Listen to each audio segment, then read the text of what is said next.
Tonight, Raphinha occupies a rare spotlight. A Ballon d'Or nomination has elevated a player once viewed as pace and promise into a full-blown contender for individual recognition.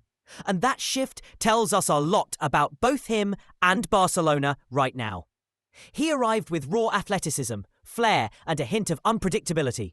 But what's happened since is the steady forging of those tools into something more reliable and devastating. A forward who times his runs with intelligence. Behind the flash is discipline, training room habits, tactical drills under a coach who wants interchangeable motion and clinical outcomes.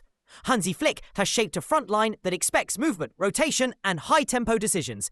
And Raphinha fits that template perfectly because he blends individual flair with team intelligence. He times his sprints to create space for midfield runners. He offers the width to stretch defences and the inside runs to become a goal threat in the box. Coaches love players who do the small, invisible work as much as the highlight reel stuff. And that dual value is what turns fans' favourite moments into an award-worthy season. The broader Ballon d'Or conversation is crowded. New names, phantom narratives, teenage sensations, and returning veterans all jockey for attention.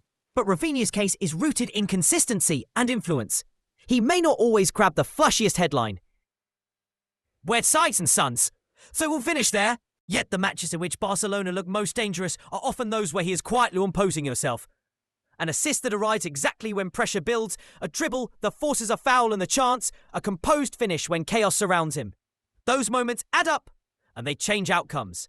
For Barcelona, the implication extends beyond a single player chasing an individual prize. A team that can boast a Ballon d'Or level performer has a psychological edge. Opponents must account for him differently, which opens space for others and lifts collective belief. That dynamic matters in tight title races and in the knockout heat of Europe. It also rewrites expectations internally. Teammates trust a player who can be relied upon to deliver in clutch moments.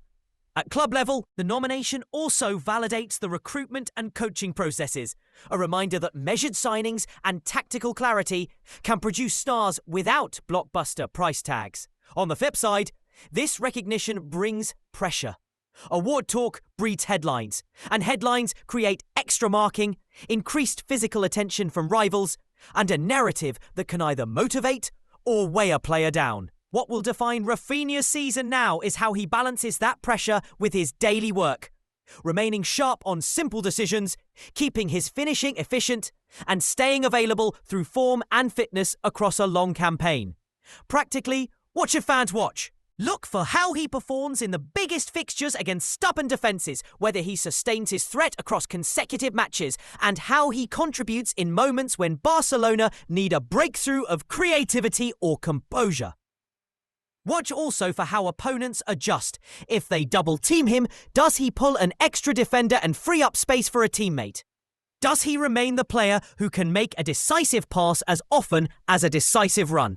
Those tactical answers will tell whether this nomination is a flash or the start of a sustained elite legacy.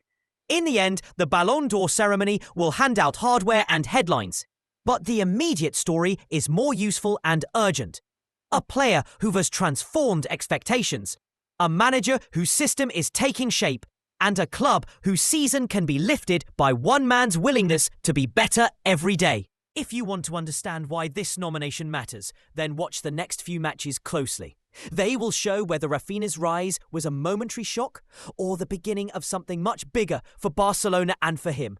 If you've enjoyed this breakdown, stick around for the next deep dive into the games that will decide whether that Ballon d'Or chatter was just noise or the sound of a new contender making history.